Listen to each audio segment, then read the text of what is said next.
मैं मगध हूँ। शक्ति और शौर्य मेरा परिचय, ज्ञान, करुणा और प्रेम मेरा स्वभाव है। मैं वही मगध हूँ जो बहुत दिनों तक आर्य संस्कृति के प्रभाव से दूर रहा, और मैं ही वो मगध हूँ जिसकी धरती पर अथर्ववेद की रचना हुई। ऋषि चैवन और त्याग की मूर्ति दधीची का जन्म मेरी ही धरती पर हुआ था। मैं वही मगध हूँ जिसकी धरती पर जैनों के 23वें तीर्थंकर पार्श्वनाथ को तत्व ज्ञान की प्राप्ति हुई। 24वें तीर्थंकर महावीर को कैवल्य की प्राप्ति हुई, और मेरी ही धरती पर गौतम सिद्धार्थ बुद्ध बने। ये मेरी ही धरती है जहां बिंबिसार, अजातशत्रु, चंद्रगुप्त मौर्य, अशोक, पुष्यमित्र शुंग, चंद्रगुप्त प्रथम, समुद्रगुप्त, चंद्रगुप्त द्वितीय, विक्रमादित्य जैसे प्रतापी राजाओं ने जन्म लिया और शासन किया। मेरी ही धरती पर चाणक्य जैसे कूटनीतिज्ञ, जीवक और धन्वंतरी जैसे आयुर्वेदाचार्य, आर्यभट्ट जैसे खगोलविद और बाणभट्ट जैसे कवि हुए। आज की दुनिया में कहीं भी गिनती या हिसाब किताब का जो तरीका चलता है, उसे मेरी ही धरती से प्रतिपादित किया गया है।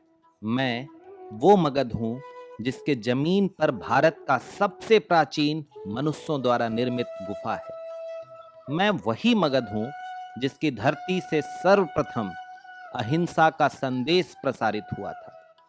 मैं वही मगध हूं जो अपनी छाती पर सभी धर्मों के स्मृतियों को सहेजे वर्तमान के साथ आगे बढ़ रहा है। मैं आज भी वही मगध हूं। आज भी मेरी स्मृतियां जागृत है, मेरी यादें तरोताजा है।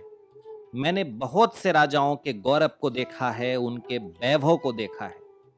एक वक्त था जब मेरी धरती से दिया गया राज्यादेश संपूर्ण भारत पर लागू होता था। यदि देखा जाए तो 6ठी शताब्दी ईसा पूर्व से 5वीं शताब्दी ईस्वी तक करीब 1000 साल तक मेरा इतिहास ही हिंदुस्तान का इतिहास रहा है।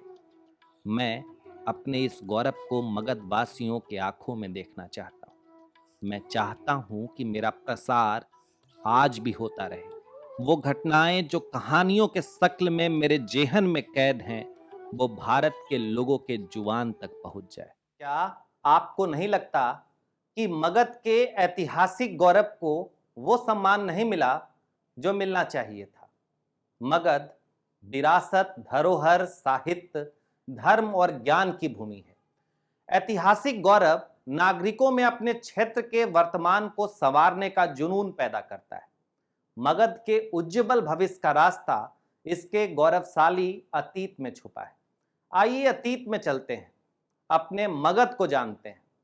कहा जाता है कि हनुमान जी को भी कभी कभी उनकी शक्ति का परिचय कराना होता था।